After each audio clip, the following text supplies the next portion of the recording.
केंद्रीय बजट को लेकर मध्य प्रदेश के डिप्टी सीएम वित्त मंत्री जगदीश देवड़ा ने कहा है कि विकसित भारत की झलक अंतिम बजट में दिखी है। पीएम मोदी के नेतृत्व में विकसित भारत के रूप में अब भारत नंबर 1 बन रहा है। बजट में महिला, युवा, किसान सहित सभी वर्गों का ध्यान रखा गया है। केंद्रीय बजट को वित्त मंत्री ने स्वागत योग्य बजट कहा है। उन्होंने कहा कि कांग्रेस खुद आईना देखना नहीं चाहती है। लोकसभा चुनाव में भी इस बार चमत्कार होगा। लोकसभा चुनाव में भाजपा प्रदेश की 29 सीटें जीतेगी। मीडिया के सब मित्रों को नमस्कार। आज अंतरिम केंद्रीय बजट केंद्रीय मंत्री आदरणीय निर्मला सीतारमण जी आज अभी बजट भाषण कर रही है। बजट चल ही रहा है। यह विकसित भारत की झलक इस अंतरिम बजट में दिखाई दे रही है और विशेष तौर से $5 ट्रिलियन की अर्थव्यवस्था का भी इसमें जो लक्ष्य रखा है उसकी पूर्ति होते हुए इस अंतरिम बजट में दिखाई दे रही है कि वह लक्ष्य पूरा होगा।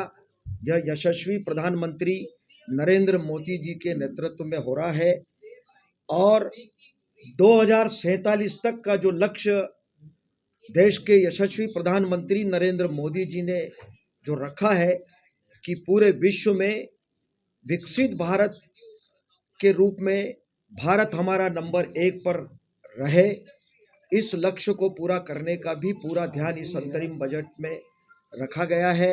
विशेष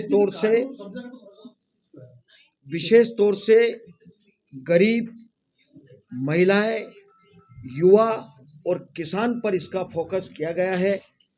यह बजट निश्चित रूप से सभी वर्गों के लिए, गांव, गरीब, किसान, मजदूर, महिलाएं, युवा, सभी लोगों का समावेश इसमें हुआ है। सबका ध्यान रखा गया है और लक्ष्य हमारा देश निश्चित रूप से प्रगति करे, जैसा मोदी जी कहते हैं और हम सब उसका पालन भी करते हैं कि सबका साथ, सबका विकास, सबका प्रयास और सबका विश्वास, इस परिकल्पना को पूरा करने वाला यह अंतरिम केंद्रीय बजट है। निश्चित रूप से हम बहुत ही प्रसन्न हैं इनमें सभी बातों का, चाहे वो आयुष्मान कार्ड की योजना हो, फिर चाहे वो किसान सम्मान निधि की बात हो।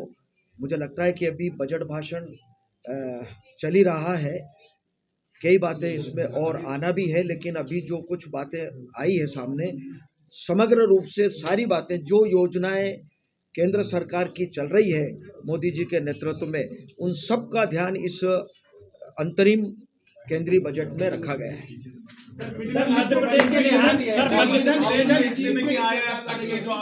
प्रदेश के लिहाज से किस तरीके से देखते हो भाई? ये सारी जितनी योजनाएं चल रही है, चाहे वो किसान सम्मान निधि हो, आयुष्मान कार्ड की बात हो, फिर चाहे वो जितनी योजनाएं चल रही है वो सब पूरे देश में चल रही है, उसमें मध्य प्रदेश भी हमारा साथ ही है।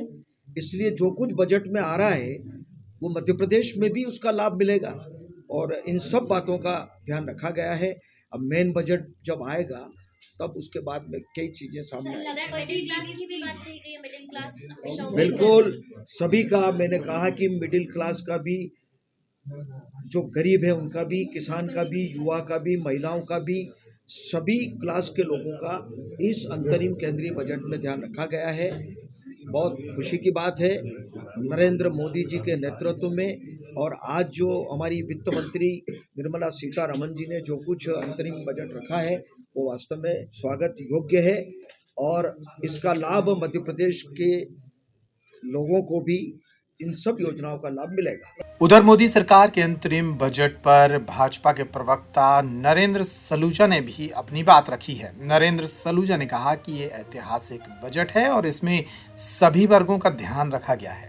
मोदी सरकार का आज पेश अंतरिम बजट सब वर्गों को ध्यान में रखकर बनाया गया बजट है, सर्वस्पर्शी बजट है, हर वर्ग का ध्यान रखा गया है और यह देश की दशा दिशा तय करेगा और देश को 2047 तक से विकसित भारत बनाने का लक्ष्य उसको पूरा करेगा। इसमें हर वर्ग का ध्यान रखा गया, इसमें जहां गरीब का ध्यान रखा गया, वहां किसान का, महिलाओं का, मिडिल क्लास, सबका ध्यान रखा गया है। जिस प्रकार से इंफ्रास्ट्रक्चर का बजट बढ़ाया गया है, जिस प्रकार से नए एयरपोर्ट की बात की गई है, जिस प्रकार से 40,000 जो रेल कोच है उन्हें वंदे भारत कोच में बदलने का निर्णय लिया गया, यह देश की दशा दिशा तय करेगा, देश को विकसित भारत बनाने में निर्णायक साबित होगा। यदि बात करें तो इसमें गरीबों का ध्यान रखा गया है। अगले 5 वर्ष तक 2 करोड़ लोगों को प्रधानमंत्री आवास दिए जाएंगे, 3 करोड़ लखपति दीदी बनाई जाएगी। यदि बात करें तो इसके अंदर हर वर्ग का ध्यान रखा गया है। किसानों के लिए कई उल्लेखनीय घोषणाएं की गई है। आशा और आंगनबाड़ी जो कार्यकर्ता है उनको आयुष्मान योजना का लाभ मिलेगा। निश्चित तौर पे इस बजट से देश जो है विकसित भारत का जो संकल्प है उसको पूरा करेगा। यह बजट अंतरिम है। जुलाई के अंदर मुख्य बजट मोदी सरकार का पेश होगा, लेकिन यह बजट सर्व समावेशीय, सर्वस्पर्शीय, हर वर्ग का ध्यान रखने वाला बजट है और यह देश को विकास के पथ पर आगे ले जाएगा।